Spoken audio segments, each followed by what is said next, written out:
Guru menyebalkan memiliki kebiasaan khusus, yaitu selalu mengurungku dan Xin yang bersama, sementara dia bersembunyi di luar jendela untuk menonton semuanya. Ingat, aku adalah Xin Yang MU. Apa yang kamu lakukan ini sepertinya tidak pantas. Maaf, Xin Yang.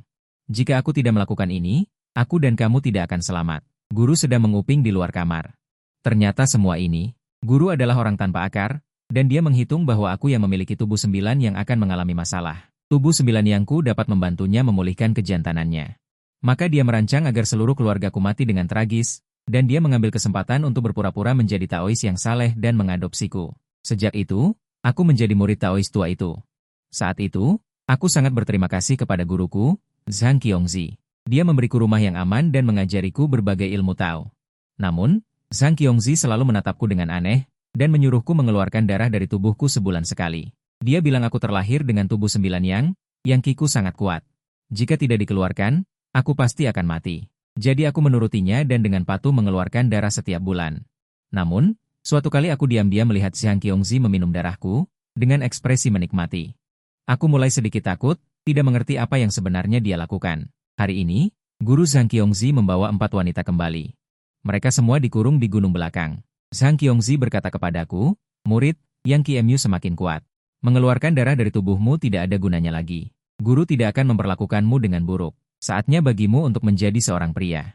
Saat itu, aku tidak tahu apa yang disebut pria. Aku dengan jujur mengikuti Zhang Qiongzi ke gunung belakang. Zhang Qiongzi mengucapkan mantra di pintu masuk gua gunung. Setelah menggabungkan tangannya dan melafalkan mantra dalam hati, pintu masuk gua yang gelap perlahan terbuka. Zhang Qiongzi terkekeh. Murid, turunlah. Dijamin kamu akan ketagihan. Tapi ingat, kata-kata mereka tidak bisa dipercaya. Setelah mengatakan itu, dia mendorongku, dan aku dengan bingung berguling ke dalam gua. Aku tidak tahu bahwa saat ini, Zhang Qiongzi diam-diam mengawasiku di luar. Setelah aku sampai di gua, tempat ini terang tanpa lampu. Dengan bantuan cahaya redup, aku melihat dengan jelas bahwa keempat wanita itu sangat cantik, tetapi masing-masing diikat dengan rantai besi yang tebal. Dan tubuh mereka penuh dengan bekas cambukan rotan yang membiru dan memar. Salah satu wanita menyeret rantai besi, bangkit, dan berjalan ke arahku. Dia bertanya tanpa ekspresi. Pertama kali, aku mengangguk kosong. Biarkan aku. Saat dia berkata, dia mendekatiku secara otomatis. Setelah latihan selama lebih dari 2,5 jam, aku bisa dengan jelas merasakan inki di tubuh mereka berkurang. Jika orang normal memiliki begitu banyak inki, mereka pasti sudah mati. Setelah kembali ke rumah, pikiranku kosong. Setelah waktu yang lama, setiap bulan aku diawasi oleh Zhang Qiongzi untuk masuk sekali. Kali ini, setelah aku sampai di gua gunung, wanita yang pertama kali berbicara menyambutku. Aku ingat namanya Suling, dia pendiam dan jarang berbicara denganku. Tapi kali ini dia berbeda dari sebelumnya. Dia berinisiatif membuka mulutnya. Ayo, bagaimanapun, kamu akan mati setelah ini. Aku tertegun sejenak. Entah apa maksudnya. Sulin terdiam sejenak. Apakah kamu tahu mengapa Zhang Qiongzi menyuruhmu datang setiap bulan? Aku tahu aku memiliki konstitusi Jiuyang. Aku hanya bisa melepaskan energi yang sebulan sekali. Jika tidak, energi akan berlebihan dan aku akan mati. Sulin mengangguk. Kamu memang untuk bertahan hidup, tetapi Zhang Qiongzi berbeda. Dia ingin merebut ular itu. Setelah energi yang di tubuhmu terkumpul, dia akan bergerak. Aku benar-benar terpana di tempat. Aku menatap Sulin dengan waspada. Bagaimana kamu membuktikan bahwa apa yang kamu katakan itu benar? Jika tebakanku benar, seluruh keluargamu meninggal saat kamu lahir. Zhang Qiongzi berpura-pura menjadi orang baik dan mengadopsimu. Dan dia sering memintamu untuk mengeluarkan darah, dan diam-diam meminum darahmu saat kamu tidak memperhatikan. Dan setiap kali kamu memotong rambut dan kukumu. Dia akan mengumpulkannya seperti harta karun. Punggungku terus terasa dingin, dan seluruh jiwaku hilang. Aku tahu apa yang dia katakan itu benar, karena semua hal di atas dikatakan olehnya. Ekspresi Sulin saat melihatku. Juga dengan sedih tidak banyak bicara. Ayo, ini yang terakhir kalinya. Bagaimana nanti, itu tergantung pada takdir. Karena konstitusiku yang istimewa, aku membuat mereka sangat menderita. Setiap kali setelah itu, mereka akan tertidur lelap. Mereka baru akan bangun keesokan harinya. Kali ini juga sama. Dalam perjalanan pulang. Kata-kata Sulin terus berputar di benakku. Zhang Qiongzi ingin menggunakan konstitusi Jiuyangku. Apakah dia benar-benar orang seperti itu? Aku diam-diam memutuskan dalam hatiku bahwa aku harus menyelidiki Zhang Qiongzi dengan baik. Dendam keluargaku belum terbalas. Aku tidak boleh mati. Jika Zhang Qiongzi benar-benar ingin merebut tubuhku, maka aku akan membunuh Zhang Qiongzi dengan tanganku sendiri. Ketika aku kembali ke rumah, aku menemukan Zhang Qiongzi tidak ada di rumah. Aku tidak menyangka kesempatan itu datang begitu tiba-tiba. Aku langsung pergi ke kamarnya untuk mencari. Aku tidak menyangka bahwa pencarian ini benar-benar menemukan masalah. Zhang Qiongzi membuat kompartemen tersembunyi di lemari. Ada buku kuno yang menguning di dalamnya. Aku membukanya dan membacanya dengan cepat. Aku menemukan bahwa itu semua tentang catatan konstitusi Jiu Yang, menjelaskan bagaimana membuat orang dengan konstitusi Jiu Yang hidup lebih lama.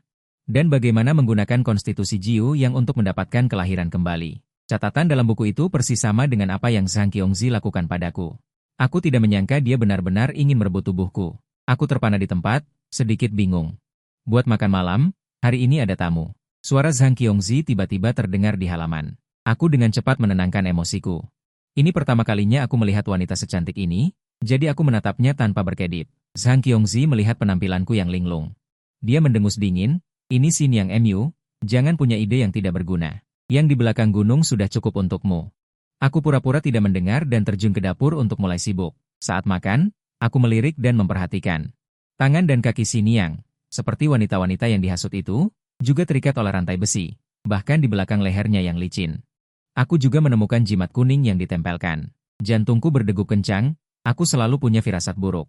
Apa sebenarnya yang ingin dilakukan Zhang Qiongzi ini? Setelah meletakkannya, aku menuangkan secangkir teh dan dengan hormat memberikannya kepada Xin Yang. Xin Yang, silakan minum teh. Zhang Qiongzi puas dengan kecerdasanku, tetapi tatapan serakahnya masih tertuju pada Xin Yang. Dan sesekali melihat ke arah tubuhku. Aku menjadi semakin takut. Zhang Qiongzi sedang menunggu hari aku dewasa. Dia akan mulai merampas tubuhku. Menghitung waktu, hanya ada setengah bulan lagi. Di malam hari, aku berbaring di tempat tidur, berpikir dan tidak bisa tidur. Setelah mempertimbangkan dengan matang, aku memutuskan untuk bekerja sama dengan para wanita di gua. Mereka telah dikurung selama bertahun-tahun. Kebencian di perut mereka sudah penuh. Musuh dari musuh adalah teman. Aku mencari kesempatan. Diam-diam aku berlari ke gua di belakang gunung. Menatap keempat wanita di depanku, aku berkata dengan suara berat, aku harap kalian membantuku. Keempat wanita itu terdiam.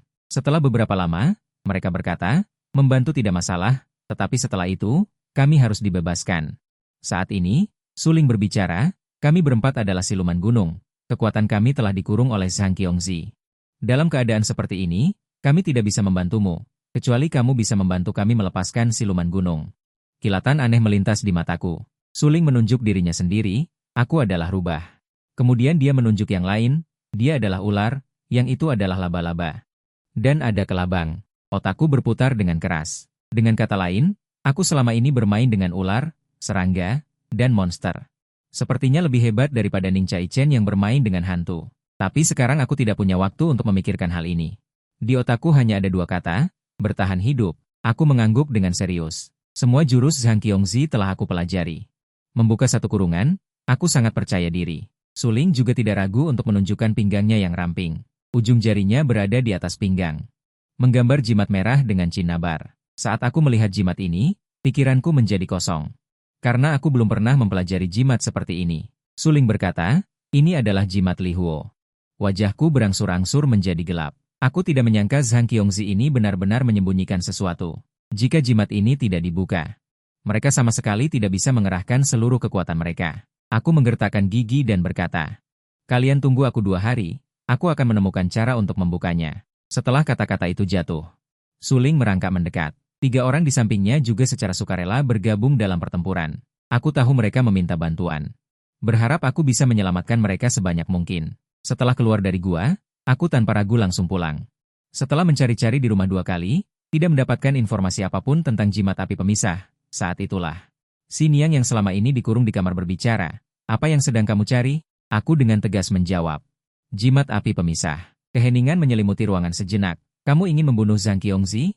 Aku sedikit marah dan berkata, dia ingin membunuhku, mengapa aku tidak boleh membunuhnya? Xin Yang di kamar sepertinya menahan diri untuk tidak berbicara lagi. Tiba-tiba, Zhang Qiongzi kembali. Anak muda, apa yang sedang kamu lakukan? Aku terdiam sejenak, otakku berputar dengan cepat, dan aku berpura-pura terlihat kesakitan. Guru, sejak terakhir kali pergi ke gua, aku merasa tubuhku semakin tidak enak. Benar saja, ketika Zhang Qiongzi mendengar bahwa tubuhku tidak enak. Raut wajahnya menunjukkan sedikit kecemasan, dia buru-buru berjongkok untuk memeriksa. Takut aku mengalami kecelakaan apapun. Tindakannya membuatku semakin percaya bahwa Zhang Qiongzi ingin merebut tubuhku. Zhang Qiongzi memeriksa denyut nadi dan mengamati penampilanku. Dan akhirnya mengambil kesimpulan, Mungkin karena kelelahan internal akibat terlalu banyak di gunung belakang, akan sembuh dalam 2 hari. Keesokan harinya, Zhang Qiongzi mengatakan akan pergi selama 2 hari, memintaku untuk mengirimkan 2 kali makan setiap hari kepada Xiniang, dan berpesan agar aku menjaganya baik-baik, jangan sampai dia kabur. Setelah Zhang Qiongzi pergi sekitar setengah jam, aku bergegas masuk ke kamar Xiniang, dan bertanya kepada Xiniang di balik tirai. Apakah kamu tahu jimat api pemisah ada di mana? Xiniang berbaring di kepala ranjang dan terdiam lama. Mengapa aku harus membantumu? Apakah kamu tidak takut aku berpihak pada Zhang Qiongzi? Aku menjawab, aku bisa membiarkanmu pergi. Selain itu, ada jimat di tengkukmu, jika kamu benar-benar orang Zhang Qiongzi, dia tidak akan begitu mewaspadaimu. Aku tidak akan membantumu, aku tidak akan mempercayai manusia. Mendengar kata-kata ini, seperti yang kuduga. Xiniang benar-benar tidak mempercayaiku seperti orang-orang di gunung belakang. Aku mengamati Xiniang di depanku dengan cermat, saat berikutnya. Aku langsung terkejut dan berkeringat dingin. Selain bekas luka memar kebiruan, jimat di leher Xiniang memanjang menjadi retakan yang menyebar ke seluruh tubuh, dan bagian bawah tubuhnya adalah bulu putih rubah. Xiniang sangat marah dengan tindakanku yang tiba-tiba, dia melambaikan tangannya, dan aku hanya merasakan kekuatan besar yang menjatuhkanku ke tanah. Tirai ditarik kembali, dan suara amarah Xiniang terdengar dari dalam. Pergi, kalian manusia sialan. Aku menahan rasa sakit di sekujur tubuhku, dan meninggalkan sebuah kalimat. Di gunung belakang masih ada 4 wanita sepertimu. Jika kalian tidak membantuku, apakah kalian benar-benar bisa bertahan hidup? Negosiasi pertamaku dengan Xiniang gagal. Aku hanya bisa mencari kesempatan lain. Aku datang lagi ke gua di gunung belakang, Suli mengira aku membawa cara untuk mengatasi jimat. Bergegas mendekat, bisakah ini diselesaikan? Aku perlahan menggelengkan kepala. Orang tua itu menyembunyikan semua barang tentang pakaian api pemisah. Apakah ada cara lain untuk melepaskan pakaian api pemisah? Kalau begitu, kita hanya bisa melepaskannya secara paksa. Tetapi konsekuensinya adalah sebagian besar kekuatan tahu kita akan hilang, dan yang lebih parah adalah kita akan mati. Aku mengepalkan tangan. Orang tua ini benar-benar tahu cara bermain. Pakaian aneh semacam ini. Dari mana dia mendapatkannya?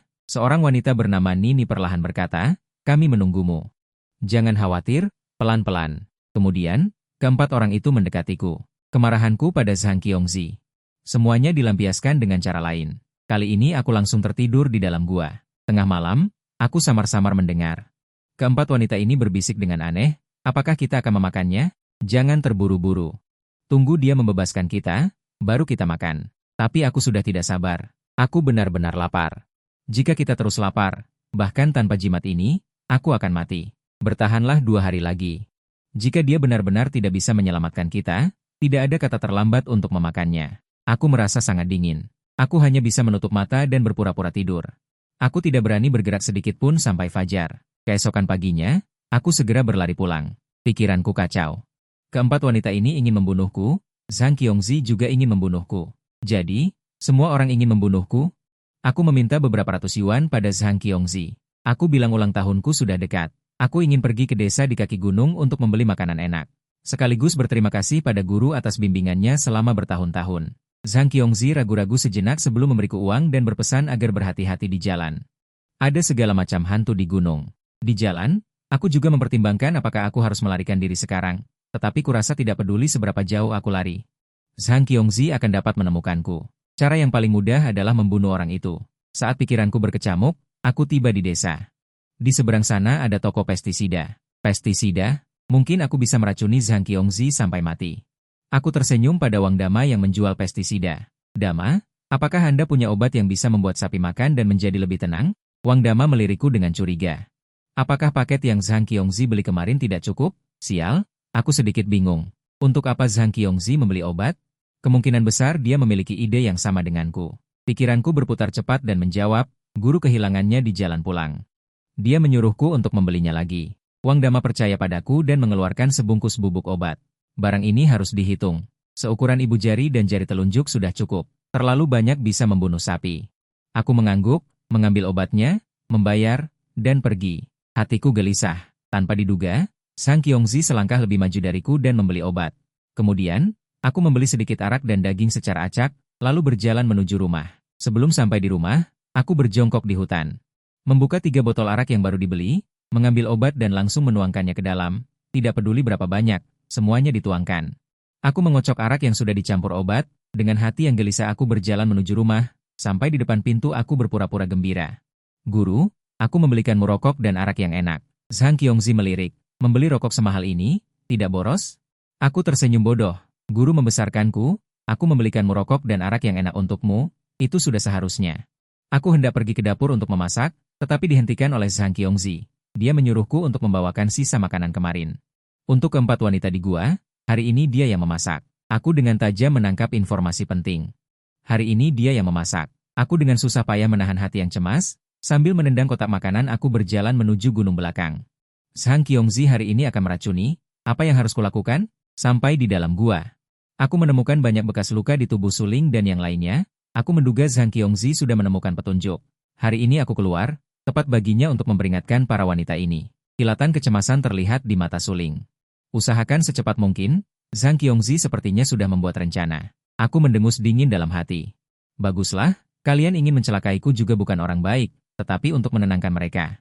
Aku masih menghibur. Mungkin dalam 2 hari ini akan selesai. Setelah aku mengantarkan makanan dan berjalan kembali. Pikiranku terus memikirkan, apakah aku akan memakan makanan yang dimasak Zhang Qiongzi nanti? Dosis obat yang diberikan pada sapi sangat besar. Aku juga tidak tahu berapa banyak yang dia masukkan. Aku baru saja masuk pintu dan melihat makanan sudah siap, aku tersenyum sambil bercanda kepada Zhang Qiongzi. Selama bertahun-tahun aku belum pernah melihat guru memasak. Zhang Qiongzi menunjuk Xi Niang. Mana mungkin aku bisa memasak? Selain kacang panjang di atas meja, yang lain dibuat oleh Xi Niang. Ibumu. Aku terdiam. Melihat mata Xi Niang juga ada sedikit kewaspadaan, mungkinkah dia juga meracuni kesempatan ini? Kacang panjang yang dibuat Zhang Qiongzi tidak perlu dipikirkan lagi. Pasti juga diracuni. 1 meja, 3 orang, 3 akal. Guru menuangkan 3 arak yang sudah kucampur obat. Menuangkan 3 gelas, pertama-tama menyerahkan 1 gelas kepadaku, aku tahu kamu tidak minum arak. Tetapi hari ini suasana hatiku sedang baik, minumlah sedikit, untuk bersenang-senang. Guru, aku tidak bisa minum arak. Sekali minum langsung muntah. Aku dengan susah payah mengucapkan kalimat ini. Minumlah, sudah sebesar ini. Bahkan tidak bisa minum arak, tidak takut malu jika diceritakan kepada orang lain. Xi Niang di samping saat ini berkata, gurumu benar, minumlah sedikit, bukan racun. Racun? Kedua kata ini membuat hatiku bergetar. Mungkinkah Xi Niang bersekongkol dengan guru? Aku berpura-pura gembira dan mengangkat gelas arak. Guru, aku tidak pandai minum. Jangan khawatir. Saat aku bersiap untuk minum sedikit saja sebagai formalitas. Tiba-tiba terdengar suara keras dari gunung belakang. HMPH, suaranya sangat keras dan jelas. Aku tanpa sadar meletakkan cangkir anggur dan melihat ke arah gua di gunung belakang. Ekspresi Zhang Qiongzi menjadi muram. Dia mendengus dingin dan berkata, kalian tunggu di sini, aku akan keluar sebentar. Setelah mengatakan itu, dia dengan cepat berlari menuju gunung belakang. Aku menghela napas lega. Pakaianku basah kuyup oleh keringat dingin. Jika aku benar-benar meminumnya, sebelum Zhang Qiongzi bertindak pada hari ulang tahunku, aku pasti sudah mati sekarang. Xi Niang mendengus dan mengejek, dengan keberanian sekecil ini, beraninya kau meracuni Zhang Qiongzi? Wajahku memerah dan aku dengan marah membalas, setidaknya aku lebih baik darimu, aku tahu cara melawan. Kau hanya akan menunggu mati. Wajah Xi Niang tampak sedikit pucat dan dia berhenti berbicara, terdiam. Kamar itu sunyi. Sepertinya aku bisa mendengar jeritan dari gunung belakang. Jantungku berdebar kencang. Kurasa para wanita di gua melarikan diri. Kemudian ditangkap kembali oleh guru. Saat aku berpikir, aku tanpa sengaja mendongak dan melihat ke arah Xi Niang. Saat ini, dia mengenakan pakaian kasar biasa, yang tampak agak tidak serasi dengan kulitnya yang putih dan lembut. Dia merasa tidak nyaman karena ditatap, dan kemudian bertanya balik, kenapa? Kau ingin melanggar etika dan menjadikanku Xi Niang? Kata-kata ini terlalu langsung, kan? Aku menjawab secara tidak sadar, aku ingin. Tapi kita berdua akan segera mati. Suasana menjadi dingin. Xi Niang tampak sedikit tidak terpengaruh. Ketenangannya di luar dugaanku. Mungkinkah dia punya rencana cadangan? Aku tidak bisa menahan diri untuk bertanya. Bagaimana kalau kita bekerja sama dan melarikan diri bersama? Jika aku mati, apa menurutmu kau masih bisa hidup? Xi Niang tergerak dan berinisiatif untuk menatapku. Mengapa kau tidak mencari bantuan dari para wanita di gunung belakang? Hatiku sedikit berharap, aku segera menjawab, keempat orang di gunung belakang itu ingin memanfaatkanku. Lalu memakannya. Xi Niang sedikit mengangguk, kau tidak bisa macam-macam dengan orang-orang di gunung belakang. Aku bisa membantumu, tapi kau harus memberiku semangkuk darahmu. Darahku? Untuk apa kau menggunakan darahku? Darahmu agak istimewa, itu bisa memulihkan lukaku. Aku terdiam sejenak. Aku sudah tahu tentang Zhang Qiongzi dan darahku sejak kecil. Tapi aku tidak menyangka ada efek lain ini. Aku langsung setuju, jangan katakan semangkuk darah, 3 mangkuk pun aku bersedia. Xi Niang mengangguk. Dalam 2 hari, ketika Zhang Qiongzi lengah, Kau cari kesempatan untuk mengambil anggur yang kau beri racun. Beri dia minum saja, serahkan sisanya padaku. Aku mengangguk setuju. Bagaimana jika Zhang Qiongzi menyuruhku minum arak? Xin Yang melirikku dengan sedikit kesal. Kalau begitu, minumlah. Minum sedikit tidak akan membunuhmu. Bukankah ada aku? Apakah Xin Yang ini benar-benar bisa dipercaya? Tapi sekarang sepertinya aku tidak punya pilihan lain. 2 hari berikutnya, seolah-olah semuanya kembali ke titik awal. Aku memanfaatkan kesempatan mengantarkan makanan kepada 4 wanita di gunung belakang untuk memeriksa keadaan mereka dengan cermat. Setiap dari mereka memiliki luka penuh dengan memar dan bekas darah. Sebelum aku sempat menghibur mereka, Ning Yan segera bergegas ke pintu dan berlutut di tanah. Mohon padamu, segera selamatkan kami. Xiao Xi hampir kehilangan nyawanya dipukuli tadi malam. Jika kami terus tinggal di sini, kami tidak akan bisa bertahan. Hatiku sangat rumit, dan aku tidak tahu harus berkata apa. Melihat penampilan mereka yang seperti ini, aku merasa sedikit tidak tega. Melihat aku tidak bergerak, Ning Yan segera meraih tanganku dan memasukkannya ke dalam dadanya. Selama kau bisa menyelamatkan kami, aku akan melakukan apa saja. Aku menepuk bahunya dan menghiburnya. Jangan khawatir, sebentar lagi kita bisa keluar. Ning Yan mengangguk dengan sungguh-sungguh, ingin menarikku ke dalam gua untuk melanjutkan hal-hal yang sering kami lakukan. Aku langsung menolak dan berbalik pergi. Tidak mungkin masuk ke dalam gua. Aku takut mereka akan bersekongkol untuk membunuhku. Sesampainya di rumah, aku mendengar erangan kesakitan Xin Yang dari dalam kamar masih terus terdengar. Aku ragu-ragu lama di depan pintu, lalu masuk dengan lesu. Aku ingin membantu Xin Yang meredakan lukanya. Melihat aku masuk tanpa menyapa, Xin Yang marah dan malu. Apa yang kau lakukan di sini? Aku tidak ingin mengatakan sepatah kata pun yang tidak berguna. Mengeluarkan gunting dan langsung mengiris telapak tanganku, darah merah segar langsung mengalir keluar. Di tengah tatapan terkejut Xin Yang, aku langsung memasukkan tanganku ke dalam mulutnya. Jangan bicara. Minumlah sedikit untuk memulihkan lukamu. Xin Yang terdiam sesaat, tatapannya padaku menjadi jauh lebih lembut. SST. Rasa sakit karena kehilangan terlalu banyak darah membuatku tersentak. Melihat ini, Xin Yang tampak sedikit khawatir. Apa kau baik-baik saja? Aku menggelengkan kepala. Tidak apa-apa, minumlah lagi agar lukanya cepat sembuh. Tatapan Xin Yang padaku sangat rumit. Sudah jauh lebih baik, tidak perlu lagi. Aku tidak banyak bicara dan menarik tanganku kembali. Menyadari bahwa lukanya memang sudah jauh lebih baik. Beberapa luka kecil sudah sembuh, dan sisanya juga sudah berkeropang. Konstitusi iblis memang berbeda. Aku juga semakin penasaran, selain mempercepat pemulihan luka mereka, apalagi kegunaan dari darahku? Setelah membantu Xin Yang, aku bergegas keluar kamar. Saat itu, Zhang Qiongzi baru saja kembali sambil menyeret seekor domba. Di belakangnya juga ada keranjang bambu yang berisi ular. Apa yang akan dilakukan Zhang Qiongzi dengan ular-ular itu? Aku tersenyum palsu. Guru, kenapa Anda membeli begitu banyak barang? Zhang Qiongzi tersenyum. Ulang tahunmu yang ke-18 sebentar lagi. Kali ini aku menyiapkan makanan enak untuk ulang tahunmu. Jika ulang tahun ini benar-benar dirayakan, maka tahun depan adalah hari peringatan kematianku. Aku berinisiatif membantu Zhang Qiongzi membawa barang-barang ke dalam rumah. Namun, aku melihat sekilas ada 3 ular di dalam keranjang, dan kepalanya berbentuk segitiga. Mereka semua adalah ular berbisa. Tiba-tiba aku sadar. Terakhir kali aku diam-diam membaca buku tentang konstitusi 9 yang. Di salah satu halaman tercatat tentang ritual 3 ular, sebuah ilmu sihir ritual yang jarang diketahui. Ular termasuk yin dan sangat beracun. Itu bisa menekan energi yang dalam konstitusi 9 yangku, dan kemudian melalui ritual, merampas konstitusi 9 yangku untuk mendapatkan kelahiran kembali. Apakah Zhang Qiongzi akhirnya tidak bisa menahan diri untuk bertindak? Luming, aku akan pergi ke gunung belakang. Suara Zhang Qiongzi terdengar dari luar, diikuti dengan suara pintu yang ditutup dengan keras. Zhang Qiongzi pergi ke gunung belakang lagi. Nasib keempat wanita itu pasti tidak baik. Manfaatkan ketidakhadirannya untuk mengendalikannya. Beri mereka minum 2 tetes darahmu. Mendengar itu, aku langsung mengerti apa maksudnya. Ular berbisa bersifat yin, sedangkan aku memiliki konstitusi 9 yang. Memberi mereka minum darahku.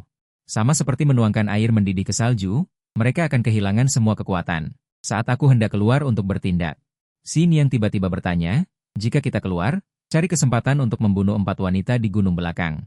Kamu tidak bisa macam-macam dengan mereka. Kalimat ini lagi. Aku terkejut. Ternyata keempat wanita itu sangat aneh. Baik, aku akan mencari kesempatan. Aku langsung menyetujuinya. Xin Yang mengangguk puas. Mereka berempat tidak biasa. Kamu tidak bisa membunuh mereka dengan cara biasa. Campurkan darahmu dengan abu dupa ke dalam nasi. Setelah mereka memakannya, dalam waktu singkat, mereka akan kehilangan kekuatan. Baik, jawabku dengan santai, tetapi hatiku bergejolak. Darahku lagi. Setelah keluar dari kamar, aku pergi ke dekat keranjang bambu untuk mengamati ular-ular berbisa di dalamnya. Aku menemukan bahwa setiap ular memiliki warna yang berbeda, tetapi masing-masing memancarkan bau lembab yang tidak sedap. Mungkin ini adalah ular berbisa yang dibesarkan dengan kelembapan. Energinya lebih berat dari apapun. Aku tidak memikirkannya lebih jauh. Aku mengambil penjepit dan mengeluarkan ular dari keranjang bambu, lalu langsung menggigit jariku. Meneteskan 2 tetes darah. Seketika, ular itu mulai meronta dengan hebat. Namun tak lama kemudian, mereka lemas dan lesu kembali. Setelah ketiga ular berbisa itu kembali ke keranjang bambu, warna cerah pada tubuh mereka perlahan memudar. Menjelang senja, Sang Qiongzi kembali. Sudut bibirnya sesekali terangkat, sepertinya suasana hatinya sangat baik. Tiba-tiba aku mulai menebak dalam hati, Sang Qiongzi dan keempat wanita itu bekerja sama. Jika itu benar, peluangku untuk menang akan jauh lebih kecil. Sang Qiongzi bertanya dengan wajah gembira. Lu Ming-ah, apa yang kamu inginkan saat ulang tahunmu? Guru akan memenuhinya. Aku sangat jelas. Memenuhi keinginanku seperti musang memberi hormat kepada ayam di tahun baru. Ayah, pikiranku berputar dengan cepat. Asalkan guru mengizinkan. Sang Qiongzi sangat senang, mulutnya hampir robek sampai belakang kepala. Saat berikutnya, dia tiba-tiba melihat dengan sudut matanya keranjang bambu ular di sudut. Apa yang terjadi dengan ularku? Siapa yang melakukan ini? Ekspresi Sang Qiongzi langsung berubah mengerikan. Dia menatapku dengan lapar dan berkata, apa kamu yang melakukannya? Aku perlahan menjelaskan. Guru, hari ini mereka ingin melarikan diri, tapi aku menangkap mereka kembali. Aku tidak menyangka bahwa hanya dengan melemparkannya ke tanah akan jadi seperti ini. Sang Qiongzi menatapku dengan penuh arti, seolah menebak bahwa aku sedang bermain-main. Tanpa berkata apa-apa, dia mendorongku ke sudut dinding.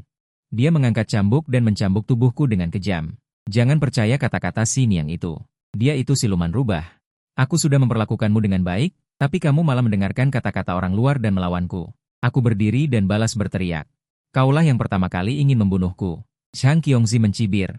Wajahnya berangsur-angsur terdistorsi dan mengerikan. Aku yang membesarkanmu. Kenapa aku tidak boleh mengambil nyawamu? Jika bukan karena aku, kamu sudah lama mati. Dia mengayunkan cambuk dan mencambuk dengan keras. Suara cambuk terdengar mencambuk, pakaian tipisku langsung robek. Darah segar mengalir terus ke bawah di kulitku. Aku sangat kesakitan dan ingin bergegas maju untuk melawannya. Sang Qiongzi mencekiku sambil mencekik leherku dengan kedua tangan. Berani melawan? Hari ini akan kubuat kamu mengerti dengan jelas. Siapa yang berkuasa? Cambuk terus mengencang, aku tidak bisa bernapas sama sekali. Karena kekurangan oksigen, mataku dipenuhi dengan darah. Aku akan melepaskanmu kali ini, lain kali akan kuhabisi kamu. Sang Qiongzi mengutuk dengan marah, lalu melemparkan tubuhku yang sudah lemas ke tanah. Mataku kabur dan seluruh tubuhku tidak berdaya. Sang Qiongzi mengambil semangkuk arak atau semacamnya dari kendi dan menuangkannya ke dalam mulutku. Aku tersedak dan air mata mengalir deras. Perasaan ini terlalu menyakitkan. Bisakah aku benar-benar bertahan hidup? Itu si Niang.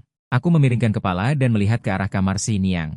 Sang Qiongzi masuk dengan membawa cambuk. Sambil memaki, dia mencambuk si Niang. Kali ini, jeritan si Niang terdengar lebih menyayat hati, seperti binatang buas yang sekarat di sungai yang sedang meratap. Kekejaman Sang Qiongzi berlanjut hingga fajar menyingsing sebelum berhenti. Dia membantingku dengan rantai besi. Membantingku ke kamar si Niang. Kamar itu berantakan. Entah apa yang dialami si Niang semalam. Aura si Niang sangat lemah, seluruh tubuhnya sangat menyedihkan. Darah sudah meresap ke kasur. Si Niang, bagaimana kabarmu? Aku ragu-ragu memanggil 2 kali, mencoba membangunkannya. Namun, tidak ada gunanya. Kulitnya berangsur-angsur memburuk, akar bulu putih kecil yang halus mencuat dari kulitnya. Bahkan rambut dan telinga si Niang secara bertahap memanjang, perlahan memulihkan bentuk aslinya. Aku langsung panik. Ini pertanda yang sama seperti yang dialami para sebelum mati, mereka akan kembali ke wujud binatang. Dia adalah satu-satunya harapan hidupku saat ini. Dia tidak boleh mati. Aku menggigit jariku. Meneteskan darah perlahan ke bibir si Niang. Si Niang, cepat bangun dan minum lebih banyak darah. Ingatanku tidak ada gunanya.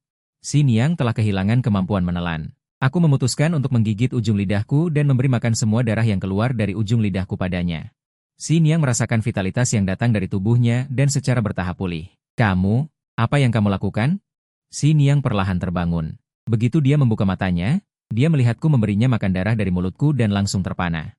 Karena kehilangan esensi darah yang tak henti-hentinya, pada akhirnya aku tidak dapat bertahan dan langsung pingsan di tempat tidur. Dalam keadaan linglung, aku melihat si Niang memelukku, ujung jarinya yang ramping bersinar dengan cahaya perak. Cahaya perak itu perlahan memasuki tubuhku. Aku tidak tahu apakah itu hanya perasaanku. Sepertinya aku mendengar si Niang berbicara. Lu Ming, kamu benar-benar orang yang tidak biasa.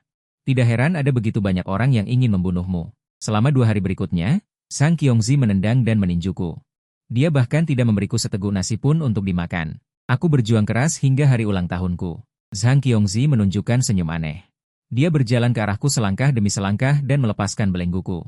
Hubungan guru murid kita akan berakhir di sini hari ini. Hatiku dipenuhi kepahitan. Setelah bertahun-tahun sebagai guru dan murid, pada akhirnya itu berubah menjadi permusuhan. Agak sulit untuk diterima. Mata Zhang Qiongzi menatap Xin Yang dengan panas dan menatapku dengan jijik. Biarkan kamu makan enak untuk terakhir kalinya hari ini. Otakku kosong sesaat, tidak mengerti apa maksudnya. Tiba-tiba, Zhang Qiongzi melemparkanku ke tempat tidur. Kepalaku membentur kepala tempat tidur dan darah mengalir. Zhang Qiongzi mencibir beberapa kali. Kalian berdua lakukan apa yang harus dilakukan, jika tidak. Hehe, aku langsung mengerti maksud Zhang Qiongzi. Dia ingin aku dan Xin Yang. Bagaimana bisa begini? Aku berusaha berbalik dan turun dari tempat tidur, tapi Zhang Qiongzi menendangku dengan keras. Dasar tidak tahu berterima kasih.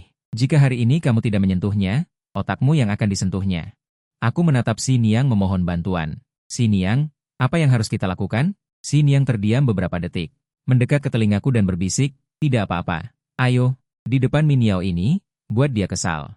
Aku tertegun sejenak, dan melirik Zhang Qiongzi dengan aneh. Min Yao.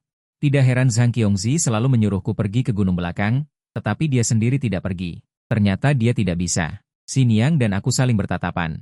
Saling membelit. Ini pertama kalinya bagi Xin Yang. Aku sedikit terkejut. Saat ini, kemarahan terlihat di mata Zhang Qiongzi. Mungkin dia mengumpat dalam hati, apakah kalian benar-benar tidak menganggapku orang luar? Tidak lama kemudian, dia sepertinya tidak tahan lagi. Dia berbalik dengan wajah muram, membanting pintu dan pergi. Aku meliriknya dari sudut mataku. Aku tidak bisa mengalahkannya, tapi aku akan membuatnya kesal sampai mati. Xin Yang tiba-tiba berkata, setelah ini, Zhang Qiongzi akan mulai merebut konstitusi 9 yang milikmu. Aku mengangguk sebagai jawaban. Aku tahu. Xin Yang tersipu.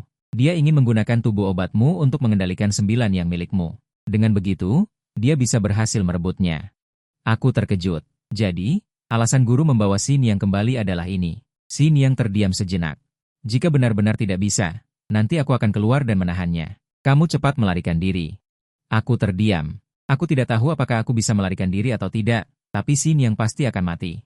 Tidak ada hasil baik jika jatuh ke tangan Zhang Qiongzi. Xin Yang, ayo kita lanjutkan. Aku tidak akan membiarkanmu begitu saja. Air mata mengalir dari sudut mata Xin Yang. Dia memanggilku Xiao Bai. Kami bertempur di dalam kamar. Zhang Qiongzi menggertakkan gigi di luar pintu mendengarkan. Tidak lama kemudian, aku hanya merasa seluruh tubuhku lelah. Seluruh tubuhku tidak memiliki kekuatan. Zhang Qiongzi bergegas masuk ke kamar, tidak sabar membawaku keluar. Setelah keluar pintu, dia berkata dengan dingin, anak muda, energimu sangat kuat. Aku tersenyum pahit. Aku memiliki konstitusi 9 yang, tentu saja energiku kuat. Tapi kali ini, aku samar-samar merasa fondasiku rusak. Butuh waktu lama untuk pulih. Xin Yang memang Xin Yang, jauh lebih kuat dari yang ada di gunung belakang. Zhang Qiongzi membawa kami ke meja makan. Dia sudah menyiapkan makanan dan menunggu kami. Aku menatap meja dengan bingung. Makanan yang berlimpah. Apakah ini hidangan terakhir? Tidak seperti biasanya, aku memelototinya. Kemudian berkata, aku ingin minum anggur. Zhang Qiongzi dan Xin Yang tertegun. Saat ini, Xin Yang sepertinya memikirkan sesuatu. Zhang Qiongzi mengerutkan kening dan bertanya dengan ragu, bukankah kamu tidak bisa minum? Aku memberanikan diri untuk mengangkat gelas kepadanya. Aku akan segera mati. Seumur hidupku, aku belum pernah merasakan rasa anggur. Kenapa salahnya minum sedikit? Zhang Qiongzi tertawa karena marah. Mungkin dia berpikir aku akan segera mati, jadi aku ingin minum segelas anggur perpisahan. Melihat dia masih belum bergerak, aku berbicara lagi, jika kamu bahkan tidak bisa memenuhi keinginanku yang kecil ini, aku tidak akan melepaskanmu bahkan setelah aku mati. Aku akan menghantuimu dari generasi ke generasi. Zhang Qiongzi ketakutan. Secercah cahaya keemasan melintas di matanya. Yang paling dia takuti adalah karma. Bahkan jika dia berhasil memperpanjang hidupnya, itu tidak akan baik baginya. Zhang Qiongzi dengan cepat mengeluarkan sebotol baijiu tua. Aku mencibir dan langsung melemparkannya ke samping, lalu mengambil arak obat yang kubeli sebelumnya. Dulu aku membelikannya untukmu, tapi kamu tidak mau meminumnya. Sekarang kamu bisa meminumnya, kan? Arak dalam botol ini telah kuberikan obat sebelumnya. Ramuannya sangat kuat. Aku tidak tahu berapa banyak yang harus diminum agar bisa mati. Aku tidak yakin, jadi aku hanya bisa menggantungkan harapan pada Xin Yang. Aku menuangkan 2 gelas. Meletakkan salah satu gelas di depan Zhang Qiongzi. Bagaimanapun, kita adalah guru dan murid. Pada akhirnya, aku memberikan hidupku padamu. Setelah meminum gelas anggur ini, Kita tidak memiliki hutang apapun satu sama lain. Zhang Qiongzi menatapku dengan curiga. Dia merasa aku masih melakukan sesuatu yang aneh. Aku berpura-pura marah, mengambil gelas anggurnya dan meminum setengahnya. Aku akan segera mati, apalagi yang bisa kulakukan? Kamu bahkan tidak berani minum. Sia-sia saja kamu menjadi Taois tua yang beradab, Zhang Qiongzi. Zhang Qiongzi sedikit kesal karena provokasiku. Melihat aku memang telah meminum gelas anggurnya, dia juga menurunkan kewaspadaannya. Kami berdua bersulang singkat. Aku menyembunyikan senyum di mataku, tetapi berpura-pura sedikit sedih. Setelah meminum gelas ini, hubungan guru dan murid kita akan berakhir di sini. Setelah mati, tidak ada yang berhutang apapun pada siapapun. Aku mengangkat gelas anggur dan menghabiskannya dalam sekali teguk. Zhang Qiongzi ragu-ragu selama beberapa detik. Reaksi seperti ini sekarang dianggap normal. Aku menopang tubuhku dan mengangkat gelas anggur lagi, memeras beberapa tetes air mata. Awalnya aku ingin merawatmu di hari tua dan mengantarmu ke pemakaman. Tanpa diduga, kamu sebenarnya ingin membunuhku. Karena aku memainkan kartu emosional, Zhang Qiongzi juga merasa sedikit malu. Dia juga mengangkat gelas anggur dan meminumnya. Zhang Qiongzi menggosok alisnya, wajahnya menunjukkan sedikit rasa sakit setelah mabuk. Hanya bisa dikatakan bahwa hidupmu tidak baik. Kamu dilahirkan untuk diincar orang lain, ditakdirkan untuk dibunuh. Pikiranku yang bingung langsung menjadi jernih. Aku diam-diam mendengarkan orang itu berbicara. Kamu memiliki takdir 9 yang berharga. Orang biasa tidak bisa mendekat dalam jarak 3 inci.